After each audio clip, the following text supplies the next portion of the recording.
Hello student, welcome to Atul education. तो friend, इस video के अंदर जो भी सेल्फ फाइनेंस के कोर्सेज होते हैं, जैसे लाइक एफ वाई बैफ हो गया, बीबीआई हो गया, बीएमएस हो गया, बीएफएम हो गया, इसके एग्जाम कब होते हैं, इसके अंदर हम लोग इस वीडियो के अंदर हम लोग जो पॉइंट कवर करने वाले स्टूडेंट वो है एग्ज़ाम कब होने वाले हैं आपके, और कितने एग्ज़ाम होते हैं फुल ईयर्स में, और सबसे इम्पोर्टेंट इसका एटीकेटी रूल क्या होता है, और अटेंडेंस क्या होता है। अटेंडेंस कंपलसरी होता है तो कितने परसेंट अटेंडेंस कंपलसरी होता है। इस सब टॉपिक को हम लोग इसके अंदर कवर करेंगे। जो कि स्टूडेंट यदि अभी अभी आपने एडमिशन लिया है मुंबई यूनिवर्सिटी के अंदर, तो आपको इन सब चीज़ों को पहले से एडवांस में पता होना चाहिए कि एटीकेटी का रूल क्या है, अटेंडेंस का रूल क्या होता है, और एग्ज़ाम पैटर्न क्या होते हैं, क्या पासिंग मार्क्स होता है। बिकॉज जो आपने अभी तक स्टडी किया है वो आपने बोर्ड से स्टडी किया, महाराष्ट्र बोर्ड से। अभी ये ओवरऑल हम लोग मुंबई यूनिवर्सिटी के बारे में देखने वाले हैं। तो चलो स्टूडेंट, एक एक करके हम लोग एग्ज़ाम की पहले बात कर लेते हैं कि एग्ज़ाम का क्या रूल है, कैसे आप लोग को एग्ज़ाम क्या रहेगा, उसके पैटर्न क्या होते हैं, पासिंग मार्क्स क्या होता है। इन सब पॉइंट को पहले कवर कर लेते हैं, फिर हम लोग क्या करेंगे, एटीकेटी और अटेंडेंस की बात करेंगे। और स्टूडेंट, यदि आप लोग को F Y BAF BBI BMS BFM किसी के लिए क्लासेस ज्वाइन करना चाहते हो स्टूडेंट, तो ऑफलाइन बैचेस के लिए आप लोग मुझसे कांटेक्ट कर सकते हो। नंबर है 9820827674। आपको बहुत रिजनेबल फीस में क्लासेस मिल जाएगा और 100% पासिंग गारंटी के साथ। यदि इन केस आप इंटरेस्टेड रहोगे किसी को क्लासेस ज्वाइन करना, तो आप लोग जरूर मुझसे कांटेक्ट कर सकते हो। व्हाट्सएप पर मैसेज करोगे स्टूडेंट तो भी मैं आपको रिप्लाई दे दूंगा। अभी सबसे पहले हम लोग बात करते हैं एग्जाम की। तो जो स्टूडेंट एग्जाम होता है आपका, पूरे साल भर में 2 बार एग्जाम होता है। पहली बात तो स्टडी की बात करें तो आपकी स्टडी 2 पार्ट्स में डिवाइड है। एक को हम लोग बोलते हैं फर्स्ट सेमेस्टर, दूसरे को हम लोग बोलते हैं सेकेंड सेमेस्टर। आपको पता है स्टूडेंट, आपका जो रिजल्ट आता है लास्ट में 3rd ईयर में, वो आपका ओवरऑल सब सेमेस्टर को मिला के, मतलब आपका ग्रेजुएशन टोटल 6 सेमेस्टर को मिला के होता है। इसके बारे में भी हम लोग डिस्कस कर लेंगे कि क्या है, कैसे, उसके लिए क्या रूल होता है। पहले यहाँ पर देख लेते हैं हम लोग।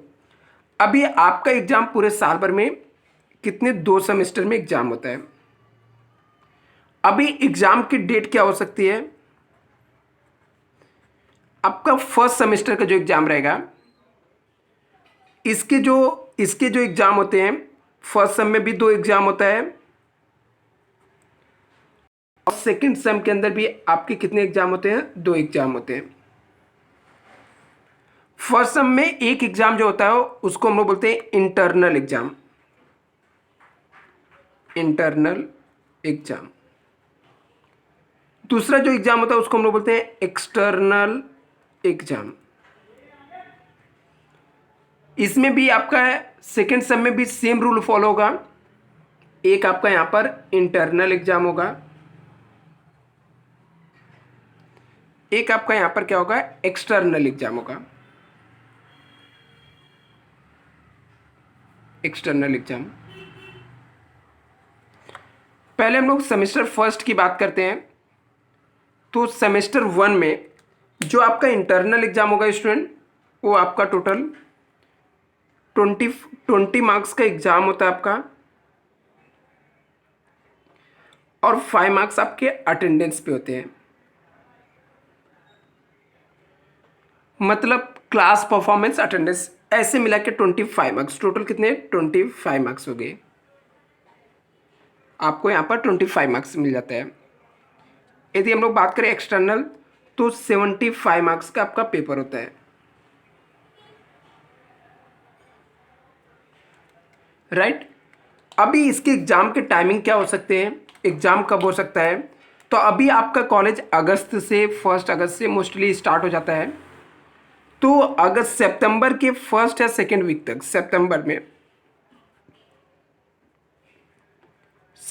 के 1 या 2 वीक में आपका क्या होगा, इंटरनल एग्जाम होगा। सितंबर के 1 या 2 वीक में आपका इंटरनल एग्जाम होगा, जो कि 25 मार्क्स का, 20 मार्क्स का एग्जाम और 5 मार्क्स आपके अटेंडेंस के होते हैं। अभी अक्टूबर के लास्ट वीक में एक्सटर्नल एग्जाम कब होगा, अक्टूबर के लास्ट वीक में होगा या फिर नवंबर के फर्स्ट वीक में हो सकता है। अभी आपके पास स्टडी के लिए कितना टाइम बचा हुआ है?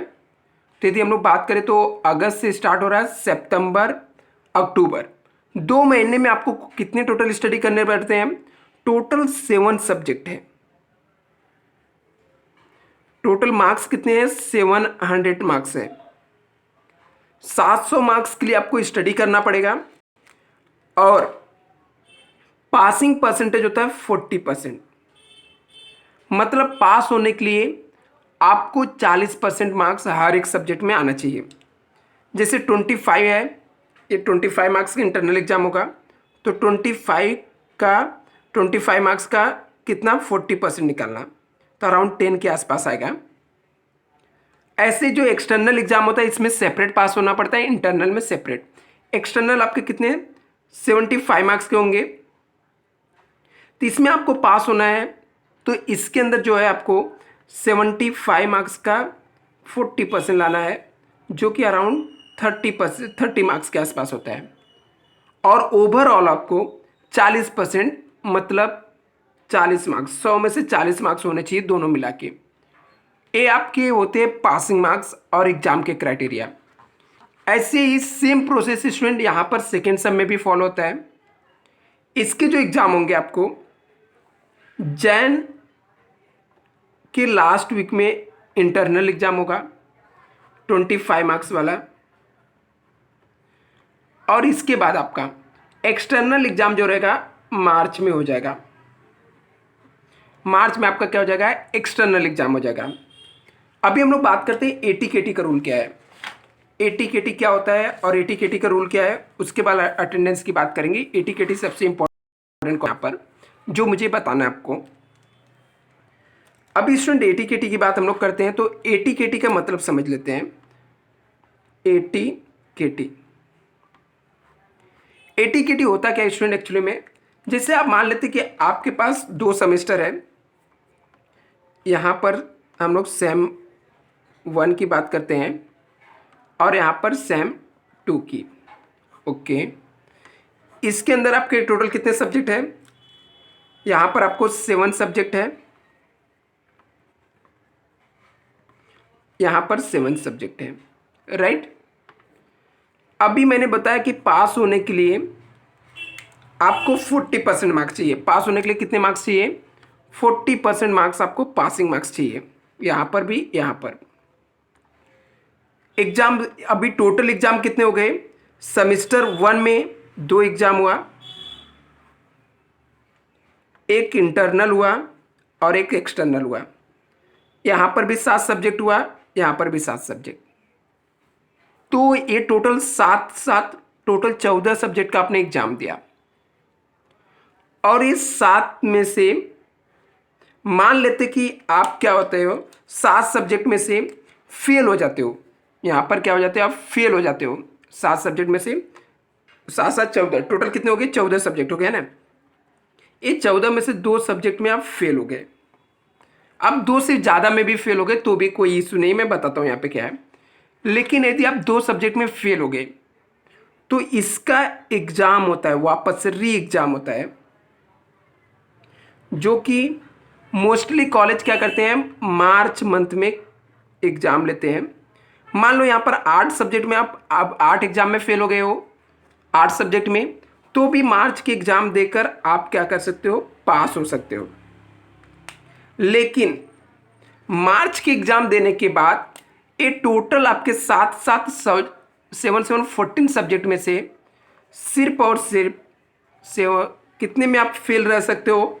यदि आप 2 सब्जेक्ट का केटी बचा है तो ही स्टूडेंट आप नेक्स्ट ईयर SY BAF में आप एडमिशन ले सकते हो। तभी आप SY BAF, BBI, BMS, BFM में आप एडमिशन ले सकते हो। कितने? मतलब क्या? इसका मतलब होता है कि पूरे साल भर में सेम 1 के अंदर आपको सिर्फ और सिर्फ कितने केटी अलाउड है? 2 सब्जेक्ट के 80 केटी अलाउड है। अलाउड टर्म 2, ठीक है। हम लोग को नेक कीपिंग टर्म्स हम लोग को होता है तो हम लोग को आप केटी रख कर नेक्स्ट एकेडमिक ईयर में आप एसवाई में एडमिशन ले सकते हो। लेकिन यदि हम लोग बात करें सेकेंड सेमेस्टर का, तो सेकेंड सेम क्या है स्टूडेंट, यहाँ पर आपको डिफिकल्टी है। यहाँ पर भी सेम प्रोसेस है, लेकिन यहाँ पर बड़ी डिफिकल्टी है। डिफिकल्टी ये है कि यहाँ पर यदि आपने 7 सब्जेक्ट दिया, यहाँ पर 7 सब्जेक्ट टोटल आपने 14 एग्जाम दिया, 14 एग्जाम दिया, 7 इंटरनल है, एक्सटर्नल है। याद रखना स्टूडेंट, यहां पर आपको एक्स्ट्रा चांस नहीं मिलेगा। मतलब क्या, जैसे मैंने यहां पर बताया कि यदि 8 सब्जेक्ट में भी आप फेल हो गए ना, तो री एग्जाम में आप पास करके 2 एटीकेटी लेकर नेक्स्ट ईयर में जा सकते हो। 2 एटीकेटी लेकर आप नेक्स्ट ईयर में जा सकते हो यहां पर। लेकिन यदि इसमें आप फेल होते हो तो कोई चांस नहीं है। सिर्फ और सिर्फ आप यहां पर यदि 2 सब्जेक्ट में फेल होते हो, कितने सब्जेक्ट में, 2 सब्जेक्ट में आप फेल हो जाते हो, तो 2 सब्जेक्ट आपको अलाउड है। 2 सब्जेक्ट में केटी लेकर आप क्या कर सकते हो, एसवाई के, चाहे आप बैप के स्टूडेंट होते, एसवाई, बैप, बीबीआई, बीएमएस, इन सब कोर्सेज में आप एडमिशन ले सकते हो। और यदि 2 से ज़्यादा सब्जेक्ट में फेल हो गए तो आप फेल हो जाओगे, वापस से नेक्स्ट ईयर में आपको एडमिशन नहीं मिलेगा। स्टूडेंट फेल हो जाओगे, नेक्स्ट ईयर में एडमिशन आपको नहीं मिलेगा। आई थिंक आपको क्लियर हो गया। मतलब क्या होता है, इसको एकदम वेरीफाई, इस बोलते ना, समराइज करते हैं दी, तो आपको एटीकेटी तो अलाउड है, लेकिन ईयर खत्म होते होते सेम 1 में 2 सब्जेक्ट में, सेम 2 में 2 सब्जेक्ट में 4 एटीकेटी लेकर, 4 सब्जेक्ट के एटीकेटी लेकर आप नेक्स्ट ईयर में एडमिशन करा सकते हो।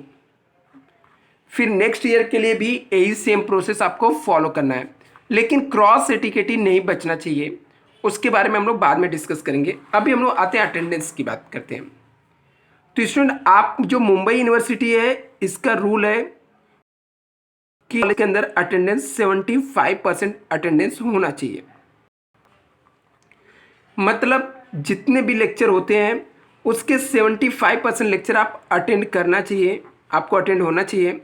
बहुत सारे कॉलेज स्ट्रिक्ट होते हैं, यदि 5% अटेंडेंस नहीं होता तो उनको एग्ज़ाम में अलाउड नहीं करते हैं। बहुत सारे स्टूडेंट होते हैं तो जो क्या कर देते हैं, अटेंडेंस को फिलअप करके ऐसे ही दे देते हैं। तो अटेंडेंस के ऊपर वो डिपेंड करेगा आपका कॉलेज कौन सा है, उसके बेस पे आपको प्रिपेयर करना है। Thank you so much. I think student ये इन्फॉर्मेशन आपको काफ़ी यूजफुल रहेगा।